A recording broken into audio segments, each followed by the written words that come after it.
Periodista de TVU Noticias acerca del proyecto de ley de presupuesto para el año 2019, la modernización tributaria, entre otros temas. Aquí está la conversación.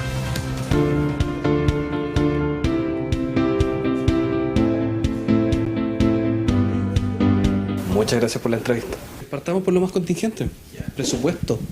Algunos hablaban de algo escueto, pero el ex subsecretario Alejandro Mico dijo que estaba muy de acuerdo con el presupuesto, que era lo que correspondía.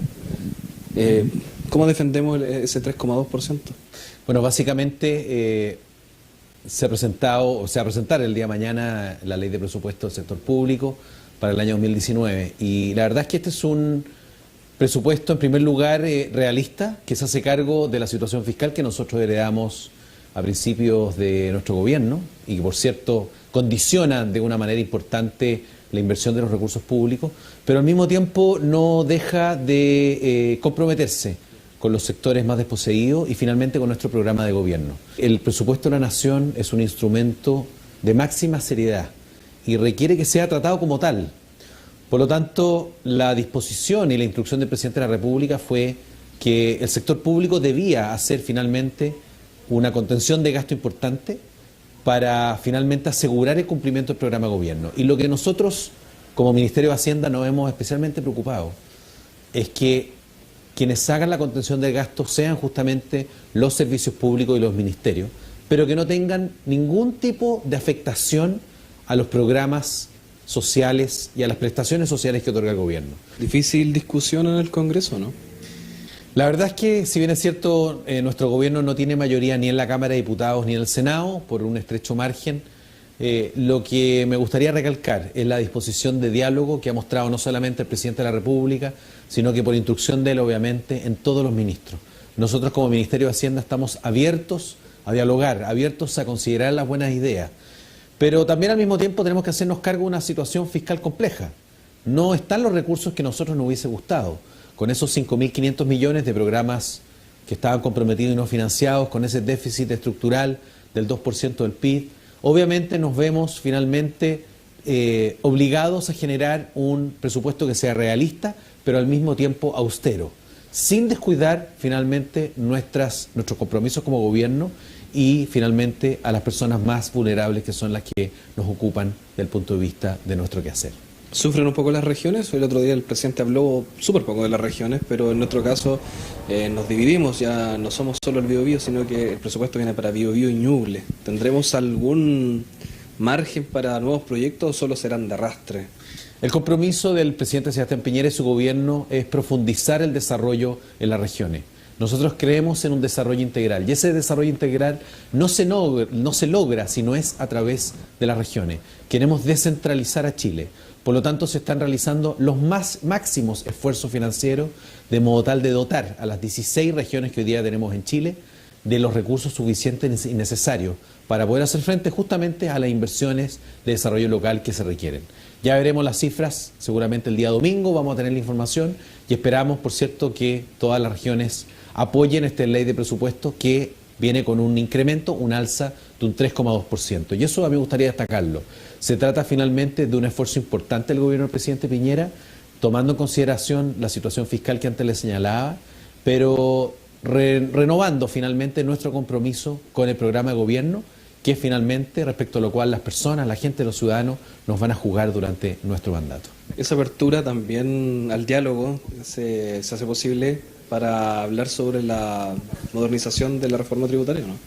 Bueno, nosotros hemos presentado hace ya 3 semanas atrás un proyecto de ley de modernización tributaria que no pretende ser una contrarreforma, no pretende ser una reforma de la reforma, como algunos dicen o señalan, sino que lo que pretende finalmente es ser un proyecto de ley pro contribuyente, en segundo lugar, un proyecto de ley pro micro, pequeña y mediana empresa.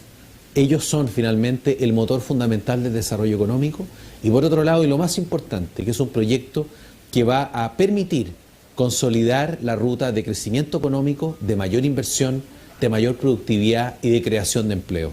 Hoy día vamos a constituir un comité de difusión regional del proyecto de ley de modernización tributaria. Es una instancia local, regional, que nosotros queremos que tenga una cobertura en todas y cada una de las comunas de la región del Biobío. Este comité está conformado y presidido por el Ceremi de Hacienda, por el Ceremi de Economía, por el Ceremi de Gobierno, CEGEGO, y por el director regional de Corfo y de Cercotec. Este es un grupo de trabajo que va a tener la importante tarea de transmitir a nivel local los contenidos del proyecto de ley de modernización tributaria. Sabemos que un proyecto tributario no es algo fácil, no es algo sencillo de digerir, pero el desafío nuestro como gobierno es finalmente explicarle a aquellos que tienen una micro, una pequeña y una mediana empresa cuáles son los beneficios que tienen hoy día con este proyecto, en qué consiste la cláusula ProPyme, qué es lo que va a suceder con esas 150.533 pymes que van a poder reducir su nivel de impuestos de un 27 a un 25%.